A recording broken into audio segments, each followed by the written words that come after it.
भाजप प्रदेश प्रवक्ते आणि रत्नागिरी विधानसभा मतदारसंघाचे माजी आमदार बाळ माने हे सध्या निवडणुकीची कोणतीही हवा नसतानाही अचानकपणे का एवढे आक्रमक झाले याचा काही पत्रकारांनी शोध घेण्याचा प्रयत्न केला असता युतीच्या एका वरिष्ठ नेत्याने असं सांगितलं की या आक्रमकपणाला 1 मे या महाराष्ट्र दिनी आमदार राजन साळवी आणि रत्नागिरीचे नगराध्यक्ष अशोक मयेकर यांच्याबरोबर सर्वांसमक्ष रत्नागिरी इथल्या छत्रपती शिवाजी स्टेडियम इथं रंगलेल्या गप्पा आणि मारुती मंदिर इथल्या हॉटेल गोपाळमध्ये मिसळपाव आणि भाजीपुरीवर मारलेला ताव कारणीभूत आहे।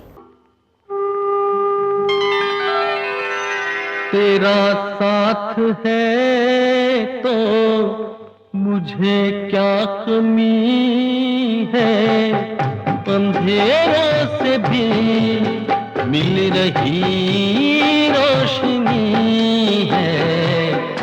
तेरा साथ है तो सभी कुछ है, लेकिन कुछ भी नहीं है।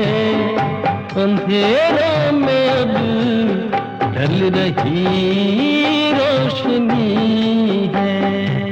आणि आता पाहूया बाळ माने यांनी पालकमंत्री नामदार उदय सामंत यांच्यावर केलेल्या कडक टीकेचं थेट चित्रीकरण। त्या प्रकारची दहशतवाद, अशा प्रकारची दादागिरी तुम्ही आमच्याच पक्षाच्या पालकमंत्र्यांवर किंवा आता यांच्यावर करता, पण तसं काही त्यांनी केलेलं दिसत नाही। म्हणजे याचा अर्थ स्वार्थीपणा आहे।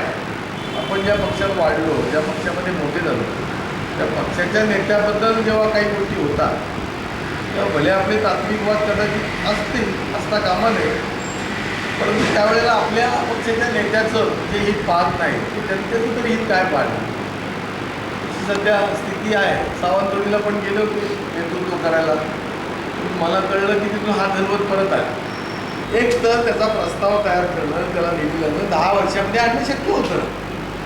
म्हणजे जसं मी आता विमान वाहतूक सेवेचं फसवं आश्वासन रत्नागिरीला देऊ नये, तसं मी आता पुन्हा एकदा म्हणेन की अशा प्रकारच्या पाण्याची काहीतरी स्वप्न आपण रंगवून दाखवू नये, कारण त्यांना तर आता काय बोलण्याचाच अधिकार नैतिक कुठला आहे असं मला वाटत नाही। कारण 2011 डिसेंबरपर्यंत या रत्नागिरीची नगर परिषद ही राष्ट्रवादी काँग्रेसकडे होती, हेच आमदार होते, याचेच राज्यामध्ये मंत्री होते।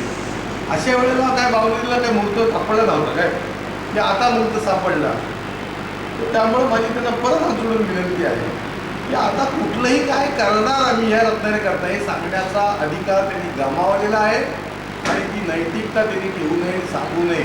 दरम्यान माजी आमदार बाळ माने यांनी केलेल्या टीकेची दखल घेण्याची काहीही आवश्यकता नाही असं पालकमंत्री नामदार उदय सामंत यांनी सांगून 15 ऑगस्ट पासून विमान सेवा सुरू करणार असं मी कधीच म्हटलेलं नाही, तर फक्त चर्चा केली होती असं सांगितलं। मी स्वतः खाजगी कंपन्यांशी चर्चा केलेली आहे विमान सुरू होण्यासाठी, परंतु एक बघितलं मी एखादी गोष्ट कुठची चांगली करायची म्हटलं की त्याच्यानंतर ती धावपट्टी वाईट आहे, धावपट्टी चांगली नाही।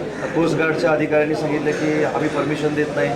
मला एक कळत नाही की VIP जे येतात किंवा प्रायव्हेट फ्लाईट जे रत्नागिरीमध्ये येत आहेत त्याला सेंट्रल गव्हर्नमेंटची आणि कोस्ट गार्डची परमिशन असल्याशिवाय ती लँडच होऊ शकत नाही किंवा टेकऑफ घेऊ शकत नाही।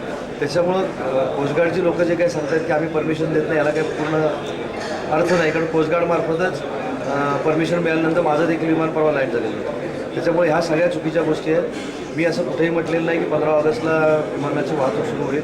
माझा प्रयत्न राहणार आहे। जी 8 सीटर प्लेन्स आहेत, जी 10 सीटर प्लेन्स आहेत, त्या कंपनीची माझी चर्चा चालू आहे, त्यांनी सकारात्मक भूमिका घेतलेली आहे। आणि जर एवढी धावपट्टी वाईट असेल तर कोस्ट गार्डनं त्याच्यावर निर्बंध करायचे। त्याच्यामध्ये प्रायव्हेट कोण आलं नाही याच्यावर चर्चा करण्यापेक्षा त्याच्यात तिथं जर विमान उतरवायचे नसतील तर कोस्ट गार्डनं त्याचे निर्बंध केले पाहिजे। आणि याच्या पुढे जाऊन कोस्ट गार्डनं खरं सांगणं गरजेचं आहे की रत्नागिरीची धावपट्टी वाढवण्यासाठी आणि इंटरनल सगळ्या एअरपोर्टची डागडुजी करण्यासाठी 140 कोटी रुपये मंजूर झालेले आणि त्याची कामं देखील सुरू आहेत। पालकमंत्री नामदार उदय सामंत यांनी बाळ मानेंच्या आरोपांची दखल घेणार नाही असं जाहीर केलं असलं तरी त्यांच्या पक्षाचे विधानसभा क्षेत्राध्यक्ष गजानन पाटील, तालुकाध्यक्ष राजेश सावंत, शहराध्यक्ष बिपिन बंदरकर यांच्यापैकी कोण उत्तर देणार की नाही याकडे सर्वांचं आणि विशेष करून आघाडीच्या नेते आणि कार्यकर्त्यांचं लक्ष लागून राहणार आहे।